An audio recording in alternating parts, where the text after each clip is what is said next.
আসসালামু আলাইকুম সবাইকে।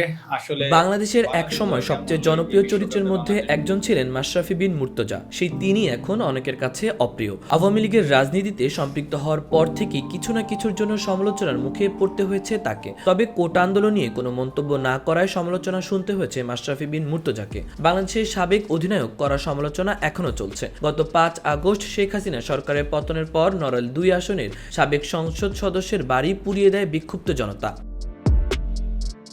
এত কিছু হওয়ার পরেও অবশ্য এতদিন মুখ খুলেনি মাশরাফি। তবে এবার আর চুপ থাকতে পারলেন না তিনি। কোটা আন্দোলন নিয়ে এবার কথা বলেছেন মাশরাফি। দেশের ক্লান্তিকালে মানুষের পাশে থাকতে না পারার দায় মাথা পেতে নিয়েছেন বলে জানিয়েছেন সাবেক অধিনায়ক।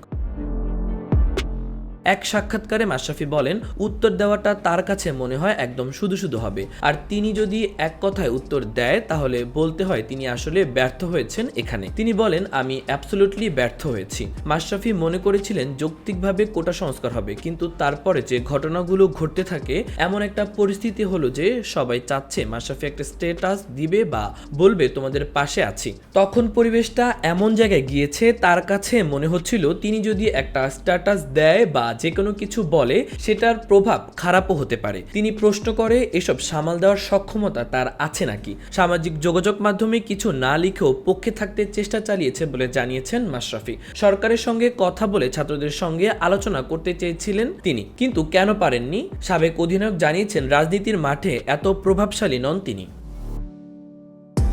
মাশরাফি বলেন, সবকিছু মিলিয়ে ঘটনাগুলো এত দ্রুত ঘটেছে তার পক্ষে সম্ভব হয়নি, তবে তিনি চেষ্টা করেননি সেটাও না। আরেকটা বিষয় হলো তিনি স্ট্যাটাসের ভেতরে সীমাবদ্ধ থাকতে চাননি। মাশরাফি চেয়েছেন ছাত্রদের সঙ্গে কথা বলে বা তাদের সঙ্গে আলোচনার মাধ্যমে কিছু করা যায় কিনা।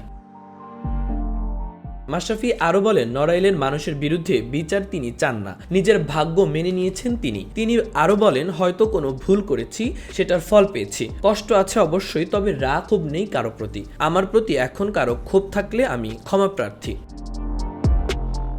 মাহবুবুর রহমান ইমন, খবর সংযোগ।